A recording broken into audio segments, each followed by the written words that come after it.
तो इस फ़िल्म की शुरुआत में हमें मार्को को दिखाया जाता है, जो एक रशियन गैंगस्टर से मिलने के लिए आया है। आते ही वह एक पैसों से भरा बैग उस गैंगस्टर को देता है और उससे पूछता है कि मेरा सामान कहाँ है? ये गैंगस्टर उसे एक गाड़ी की चाबी देकर बताता है कि तुम्हारा सामान गाड़ी की डिक्की में है। मार्को चाबी उठाकर वहाँ से चला जाता है, लेकिन जाने से पहले वो पूरा वही जला देता है, जहाँ पर वो गैंगस्टर से मिलने के लिए आया था। अब इस कार की डिक्की में उसे एक सूटकेस मिलता है, जिसे उठाने के बाद यह सीन यहीं से कट हो जाता है। और अब हम मूवी के मेन कैरेक्टर ईथन को देखते हैं। उसे अपनी वाइफ से आज ही पता चला है कि उसकी वाइफ प्रेग्नेंट है। ये सुनकर वो बहुत ही ज्यादा खुश हो गया था। आज क्रिसमस भी था। ये दोनों एक साथ काम के लिए निकलते हैं। क्रिसमस की वजह से आज एयरपोर्ट पे काफी रश होने वाला था। ईथन क्योंकि सिक्योरिटी डिपार्टमेंट में था, तो इसीलिए पहले उन्हें ब्रीफ किया जाता है कि आज के दिन उन्हें कैसे ये सब हैंडल करना है। उसके बाद ईथन जाकर अपने बॉस से बात करता है कि मुझे अब प्रमोशन चाहिए। मैं बोर्डिंग पे लोगों को चेक नहीं करना चाहता। मुझे लगेज स्कैन करने का काम चाहिए। बॉस उसे मना कर रहे थे क्योंकि आज के दिन कोई भी चेंज करना ठीक नहीं था। लेकिन उसका दोस्त जेसन यहाँ पर उसकी हेल्प करता है और बॉस से पूछकर उसकी और अपनी ड्यूटी चेंज कर लेता है, जिससे कि ईथन को फाइनली बैग स्कैन करने का काम मिल चुका था। अब अगले सीन में हमें एयरपोर्ट के बाहर एक गाड़ी दिखाई जाती है, जिसमें राइडर नाम के एक बंदे ने एक आदमी को किडनैप किया हुआ था और वह यहाँ से कुछ ही मिनटों में एयरपोर्ट के सारे कैमरे को हैक कर लेता है। और इस आदमी ने ईथन के दोस्त जेसन के घर पे भी उसकी फैमिली को किडनैप करने के लिए किसी आदमी को भेजा है। वो अब अपने मोबाइल में जब ओरिजिनल एयरपोर्ट के सीसीटीवी कैमरा की फुटेज देखता है, तो हैरान हो जाता है, क्योंकि अब जेसन की जगह ईथन बैठा हुआ था, जिसके बारे में उसे नहीं पता था। यहाँ पर साफ-साफ समझ आ रहा था कि ये लोग क्रिमिनल थे और कोई बड़ी साजिश को अंजाम देने वाले थे और अपने मकसद को कामयाब करने के लिए पहले जहाँ इन्होंने जेसन को ब्लैकमेल करने के लिए उसकी फैमिली को किडनैप करवाया था, अब उसकी जगह उन्हें ईथन की फैमिली का पता लगाना था। ये हैकर कुछ ही मिनट में ईथन का सारा बायोडाटा निकाल लेता है। उसे पता चलता है कि ईथन की फैमिली में उसकी वाइफ के अलावा कोई भी नहीं है। इसीलिए वो अपने आदमियों को ईथन के घर तलाशी लेने के लिए भेजता है और वहां मौजूद एक रिपोर्ट से इन्हें यह बात का पता चलता है कि ईथन की वाइफ प्रेग्नेंट है और वो अब इसी बात को ईथन की कमजोरी की तरह इस्तेमाल करने वाला था। यहाँ एयरपोर्ट पर हमें दिखाया जाता है कि किसी ने ईथन को ईयरबड लाकर दिया था। इस ईयरबड को देखकर ईथन बोला, यह तो मेरा नहीं है। लेकिन तभी उसके मोबाइल पे एक मैसेज आया, जिसमें लिखा था कि अपने कान में ये ईयरबड लगाओ। वो हैरान हुआ और उसने ईयरबड उठाकर अपने कान में लगा लिया। ईयरबड को कान में लगाते ही एक बंदा ईथन से बात करने लगता है और उससे कहता है कि अगर तुम्हें अपनी और अपने वाइफ की जान प्यारी है, तो जैसा मैं कहता हूँ वैसा ही करो। ईथन को उसकी बातें समझ नहीं आ रही थी। तब वो आदमी बोला, तुम्हें ज्यादा कुछ नहीं करना। थोड़ी ही देर में लाल टोपी पहने मेरा एक बंदा तुम्हारे पास एक सूटकेस लेकर आएगा।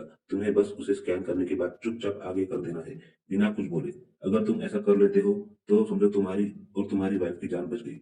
ईथन कोई चालाकी ना करे, इसीलिए वो आदमी ईथन को ये यकीन दिलाता है कि वो ईथन के ऊपर पूरी तरह नजर रखे हुए है। वो यह भी जानता है कि इस टाइम ईथन की वाइफ कहाँ पर है। यह सब सुनने के बाद ईथन थोड़ा डर जाता है और फोन को डेस्क के नीचे करके पुलिस को कॉल मिलाने लगता है। लेकिन इन लोगों की पूरी तरह नजर थी ईथन के ऊपर। वो लोग देख लेते हैं और ईथन से कहते हैं, फोन काट दो, पुलिस को कुछ मत बताना वरना बुरा हो जाएगा। तुम मानो या ना मानो, लेकिन इस टाइम मेरे एक आदमी ने तुम्हारे वाइफ के सर पे बंदूक से निशाना लगाया हुआ है। तुम्हारी एक भी गलती उसकी जान ले लेगी। जब तक वो आदमी ईथन से बात कर रहा था, पुलिस भी कॉल रिसीव कर चुकी थी, लेकिन ईथन ने पुलिस को कुछ भी नहीं बताया और कॉल काट दी।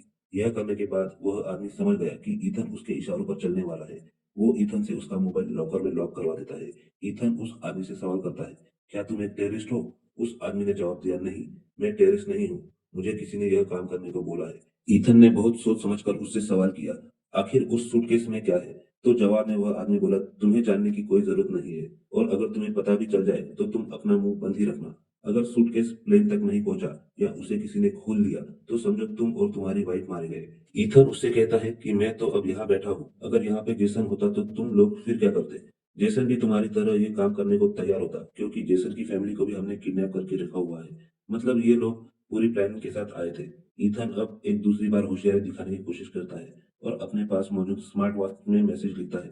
यह भी राइडी देख चुका था, जो एयरपोर्ट से बाहर वैन में बैठा हुआ था, जिसने सीसीटीवी कैमरा हैक किए हुए थे। वो यह बात उस आदमी को बता देता है। जो आदमी बात कर रहा था ईथन से, वो ईथन से कहता है, तुम बार बार गलतियां कर रहे हो, मैं तुम्हें इतने मौके नहीं दूंगा, जाओ और अब इस स्मार्ट वॉच को भी लॉकर में रख कर आओ। ईथन उसकी बात मानते हुए यह कर चुका था और यह भी बात समझ गया था कि वो यहाँ बैठे बैठे कुछ नहीं कर पाएगा। अगले सीन में हम एक पुलिस ऑफिसर इलेना को देखते हैं, जो उस जगह पे गई है जहाँ पर कल मार्को रशियन गैंगस्टर से मिला था और उसके बाद उसने वो जगह तबाह कर दी थी। इस जगह की इन्वेस्टिगेशन करते हुए उन्हें रशियन गैंगस्टर की लाश के पास उसकी घड़ी मिली। एलेना इस घड़ी को चेक करती है, जिसके अंदर उन्हें एक रिकॉर्डिंग चिप मिली। ये चिप जल चुकी थी, लेकिन फिर भी वो उसे लेकर जाकर अपने फॉरेंसिक डिपार्टमेंट को दे देती है और उनसे किसी भी हाल में इस चिप का डाटा मांगती है। ये लोग डाटा रिट्रीव करने में तो कामयाब हो चुके थे, लेकिन अब ऑडियोज को ये लोग सुन नहीं पा रहे थे, क्योंकि जली होने की वजह से ऑडियोज की क्वालिटी खराब हो चुकी थी। अब हम दोबारा ईथन को देखते हैं, जिससे उससे बात करता हुआ आदमी कहता है कि कुछ ही देर में मेरा बंदा आने वाला है। जब तक वो नहीं आता तब तक हम दोनों बात कर लेते हैं। ईथन उसके आसपास की आवाजों का अंदाजा लगाते हुए उसे एयरपोर्ट में ही खोल लेता है। ईथन ने अंदाजा लगा लिया कि यह आदमी उससे नहीं देख रहा है और मौके का फायदा उठाते हुए वो उठा और जल्दी से सामने वाले आदमी को बोर्डिंग पास देते हुए उसने इनविजिबल पेन से इसके ऊपर कुछ लिखकर इस बोर्डिंग पास को पुलिस को दे दिया। लेकिन वो नहीं जानता था कि उसके ऊपर तो सीसीटीवी से नजर रखी जा रही थी। रायली यह सब कुछ देख लेता है और उस आदमी को बता देता है। अब पुलिस वाले को भी सारे मामले का पता चल चुका था। अब इससे पहले कि वो जाके सारी बात अपने पूरे डिपार्टमेंट को बता पाता, वो आदमी उठकर उस पुलिस वाले से टकरा जाता है। टकराते हुए उसने उस पुलिस वाले को कुछ ऐसा इंजेक्ट कर दिया जिससे फौरन उसकी मौत हो गई। इथन जब अपने चेयर पर वापस आया तो उसने सामने देखा आदमी वहां उसकी जगह पर नहीं था। उसने इधर उधर फौरन नजर दौड़ाई और आखिर उसे वो आदमी भीड़ में दिख भी गया। इससे पहले कि भीड़ उस पुलिस वाले की डेड बॉडी के पास ज्यादा जमा हो जाती, वो आदमी पुलिस वाले के हाथ से बोर्डिंग पास लेकर वहां से दूर हो जाता है। चेहरा देखने पर हमें मालूम होता है ये आदमी और कोई नहीं बल्कि मार्को ही है, जिसने मूवी के स्टार्ट में रशियन गैंगस्टर को भी मारा है। ईथन भी आकर अब मार्को के पास बैठ जाता है। मार्को ने बोर्डिंग पास से वो सब पढ़ लिया था जो ईथन ने लिखा था। ये पढ़ने के बाद वो ईथन से कहता है, मैं देख रहा हूँ तुम बार बार गलतियां कर रहे हो, लेकिन ये आखिरी मौका दिया मैंने तुम्हें, आखिरी गलती समझ के इसे माफ कर दिया, लेकिन अगली कोई गलती हुई तो मैं तुम्हारी बीवी को मरवा दूंगा और इसे मेरी धमकी मत समझना, मैं सचमुच ये कर दूंगा। अब चुपचाप जाओ, अपने स्कैनर पर बैठो और मेरा काम करो। ईथन जैसे ही वापस स्कैनर की तरफ जाता है तो देखता है कि ईथन की जगह वापस जेसन बैठ गया था, क्योंकि एक पुलिस वाले की यहाँ अचानक मौत हुई थी, जिसकी वजह से यहाँ अफरा तफरी मच गई थी। सिक्योरिटी और टाइट कर दी गई थी, इसीलिए बॉस ने जेसन को वापस उसकी जगह पर बिठा दिया। यह बात जैसे ही मार्को को पता चली तो उसने ईथन से कहा, कुछ भी करो लेकिन जेसन को वहां से उठाओ और खुद बैठो। ईथन पहले अपने बॉस से बात करता है, लेकिन अब बॉस उसे समझाते हैं कि सिक्योरिटी की सूरत हाल पहले से बहुत डिफरेंट है। मैं जेसन को स्कैनर से नहीं हटा सकता। मामले की नजाकत को समझते हुए उसने एक कॉफी ली और कॉफी के अंदर अल्कोहल मिला दी, जिसके बाद उसने कॉफी लाके जेसन के टेबल पर रख दी और इस चीज की शिकायत कर दी बॉस को। बॉस ने जैसे ही जेसन के टेबल पर अल्कोहल वाली कॉफी देखी, उसने फौरन ही जेसन को जॉब से निकाल दिया। हालांकि जेसन गिड़गिड़ा कर यह बात बताने की कोशिश कर रहा था कि यह कॉफी मेरी नहीं है। अब अगले दिन में हमें पुलिस ऑफिसर को दिखाया जाता है, जो उस रिकॉर्डिंग को बार बार सुनकर एक पॉइजन के बारे में पता लगाती है। यह पॉइजन इतना खतरनाक था कि जहाँ पे गिर जाता है वहाँ के आसपास के माहौल की हर चीज तबाह हो जाती है। अब हमें एयरपोर्ट का सीन दिखाया जाता है, जहाँ ईथन जेसन को फंसाने के बाद दोबारा अपनी सीट ले चुका था और अब वो वक्त भी आ गया था जब मार्को का आदमी बैग लेकर स्कैनिंग के लिए पहुंचा। मार्को के कहने पर ईथन ने उसे स्कैन किया और ईथन को पता चल गया कि इसके अंदर बहुत ही खतरनाक वेपन है। ये वेपन क्या कर सकता है इसके बारे में ज्यादा नॉलेज तो नहीं थी, लेकिन ईथन यह समझ गया था कि यह वेपन पूरे प्लेन को जरूर तबाह कर सकता है। मालूम हुआ कि इस बैग के अंदर वही पॉइजन था जिसके बारे में थोड़ी देर पहले एलेना रिसर्च कर रही थी। टेंशन से यहाँ पे ईथन का इतना बुरा हाल हो जाता है कि उसे वॉमिटिंग होने लग गई। वॉशरूम में मार्को उसे देखने आया और यहाँ पर भी उसे धमकी दे गया कि कोई भी होशियारी करने की जरूरत नहीं है, वरना तुम मारे जाओगे। ईथन पीछे से उसे रोकता है और कहता है, जिस प्लेन में तुम उस वेपन को लेकर जा रहे हो उसमें पूरे 2000 लोग हैं। मार्को ने जवाब दिया, अगर वो प्लेन में ना गया तो उसे यहीं पे चला दिया जाएगा और यहाँ पे 60,000 लोग हैं। फैसला तुम्हें करना है, तुम्हें 2000 लोगों को बचाना है या फिर 60,000 लोगों को। ईथन परेशान हुआ और उससे पूछा, तुम इन लोगों को क्यों मारना चाहते हो? तो जवाब में मार्को बोला, मैं किसी को मारना नहीं चाह रहा, मैं बस अपनी ड्यूटी कर रहा हूँ और मुझे वो करने दो। वही अब हमें एलना को दिखाया जाता है, जिसे उसका एक साथी आकर बताता है कि अभी एयरपोर्ट से किसी ईथन नामक के आदमी ने पुलिस को कॉल की थी। पुलिस ने कॉल रिसीव भी कर ली, लेकिन फिर ईथन कुछ नहीं बोला। थोड़ी देर में वहां पर एक पुलिस ऑफिसर की अचानक मौत हो गई, यानी वहां कुछ गड़बड़ जरूर है। एलेना को एयरपोर्ट तक पहुंचने में कुछ टाइम लग रहा था, इसीलिए उसने पहले ही दूसरी फोर्स को वहां पर भेज दिया और उन्होंने जाकर सारी चेकिंग लाइन बंद कर दी। चेकिंग लाइन बंद होने की वजह से ईथन के बॉस ने भी सबको इकट्ठा कर लिया और यहाँ पर सभी सस्पेक्टेड लोगों की जांच होने लगी। ईथन ने तब अपना दिमाग चलाया और जल्दी से अपने बॉस का स्कैनर लेकर उसमें मार्को के आदमी का नाम भी डाल दिया, जिसका बैग उसने सही से स्कैन कर लिया था। ये करने के बाद वो बाहर निकल आया। बाहर आने पर जब मार्को ने देखा कि पुलिस ऑफिसर उसके आदमी को एक दूसरे रूम में लेकर जा रहे हैं। तो उसने ईथन से पूछा, ये सब क्या हो रहा है? लेकिन ईथन ने कोई जवाब देने के बजाय कहा, आई एम सॉरी, अब मैं तुम्हारा साथ नहीं दे सकती। ये कहते ही उसने कान से ईयरबड निकाल लिया और फौरन अपनी वाइफ से जाकर मिला। वो अपनी वाइफ को बचाना चाहता था, लेकिन फिर उसने देखा कि उसकी वाइफ के सर पे एक लेजर थी, जिसका मतलब था कि कोई उसके ऊपर गन पॉइंट किए खड़ा है। वो जान गया कि अगर मैंने कुछ भी गड़बड़ी की तो उसकी वाइफ मारी जाएगी। वो चुपचाप दोबारा बाथरूम में आ जाता है। वो पैनिक हो रहा था और उसके पीछे अब मार्को भी आ गया। मार्को उसे मारने लगता है। अपने आप को बचाने के लिए ईथन ने भी अपनी इलेक्ट्रिक गन निकाली। वो मार्को के ऊपर ताने खड़ा था। तब मार्को ने कहा, तुम सुधर नहीं रहे हो, तुमने बहुत गलतियां की और इसका अंजाम तुम खुद ही देखो। यह कहकर उसने उस बम को एक्टिवेट कर दिया जो उस बैग में था और बोला, पहले सिर्फ 2000 लोगों को मरना था, लेकिन अब 60,000 लोग मरेंगे। ये कहकर उसने दिखाया वो बम 10 मिनट के अंदर इस पूरी जगह को तबाह कर देता।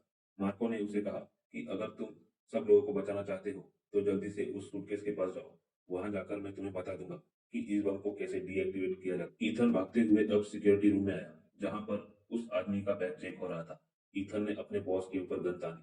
वो अपने बॉस को कुछ भी करने से हिचक रहा था, लेकिन यहाँ पर वो दूसरा आदमी जल्दी से एक पेन उठाकर ईथन के बॉस के गले में धंसाकर उसकी जान ले लेता। ये देखकर ईथन को इतना गुस्सा आया कि उसने उस आदमी को ही पकड़ लिया और पूछा, आखिर तुमने उसे क्यों मारा? जिस पर लड़के ने जवाब दिया, मेरे भाई को उन लोगों ने किडनैप किया हुआ है और अगर मैंने ये सब ना किया तो वो उसे मार देंगे। खैर, अब ईथन ने मार्को से कांटेक्ट किया और उससे पूछा कि इस बम को कैसे डीएक्टिवेट किया जाए। उसके कहने के मुताबिक उसने इस बम को डीएक्टिवेट तो कर दिया, लेकिन बहुत ही आखिरी टाइम में। बम के ब्लास्ट होने में चंद ही सेकंड बचे। दूसरी तरफ हम एलेना को देखते हैं, जो एक फेडरल एजेंट के साथ जल्दी से एयरपोर्ट की तरफ बढ़ रही थी। तभी उसे उसके एक एजेंट की कॉल आई और उसने बताया कि तुम्हारे साथ इस वक्त जो फेडरल एजेंट बैठा है वो असली नहीं है, वो दूसरों का भेजा गया है। असली फेडरल एजेंट तो अब हमारे पुलिस स्टेशन पहुंचा है। यह सुनकर एलेना डर गई और उसने फौरन दूसरे आदमी के ऊपर गन पॉइंट कर दी। उस आदमी ने भी कार की स्पीड को बढ़ाते हुए इस कार का एक्सीडेंट करवा दिया और इस चक्कर में दोनों को बहुत बुरी चुकाई। ये आदमी नहीं चाह रहा था कि एलेना एयरपोर्ट तक पहुंचे। एक्सीडेंट के बाद के सीन में हमें दिखाया जाता है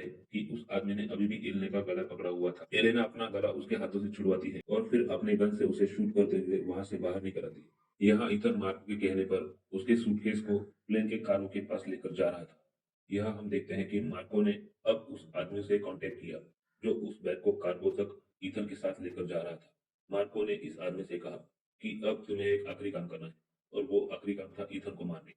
ये सुनते ही उसने पीछे से ईथन के ऊपर गन पॉइंट कर दी, लेकिन शुक्र था कि सामने एक शीशे में ईथन ने ये सब देख लिया और उल्टा उसी के ऊपर वार कर दिया। इन दोनों की यहाँ लड़ाई चलती रही और इस सब में उसने बार बार ईथन को गोली मारने की कोशिश की, लेकिन एक बार गोली बैग चलने की वजह से वह खुद ही मारा गया।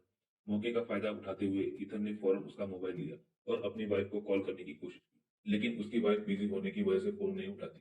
अब वो अपनी वाइफ को छोड़कर अपने दोस्त को कॉल करके बता देता है कि उसकी वाइफ की जान खतरे में है और यह मैसेज जाकर उसका दोस्त उसकी वाइफ को दिखा देता है। यह देखते ही नोरा बार बार अपने हस्बैंड को कॉल कर रही थी, लेकिन उसका फोन तो लॉकर में था।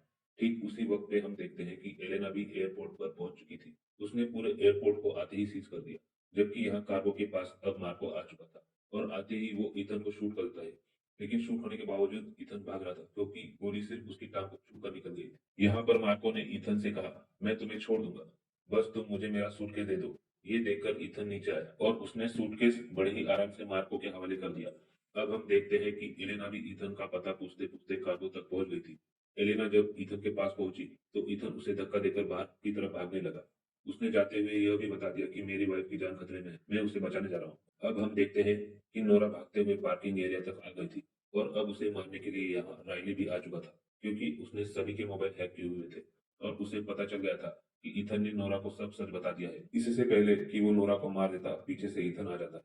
अब राइली भी गोली चलाने ही वाला था, लेकिन उससे पहले हमें गन शॉट की आवाज सुनाई दी और राइली गिर गया। हम ये देखते हैं कि वो आदमी जो सूटकेस लेकर प्लेन तक जा रहा था, जिसकी मौत हो गई थी, उसके भाई को राइली ने बंदी बनाकर रखा हुआ था और उसी ने राइली को मारा था।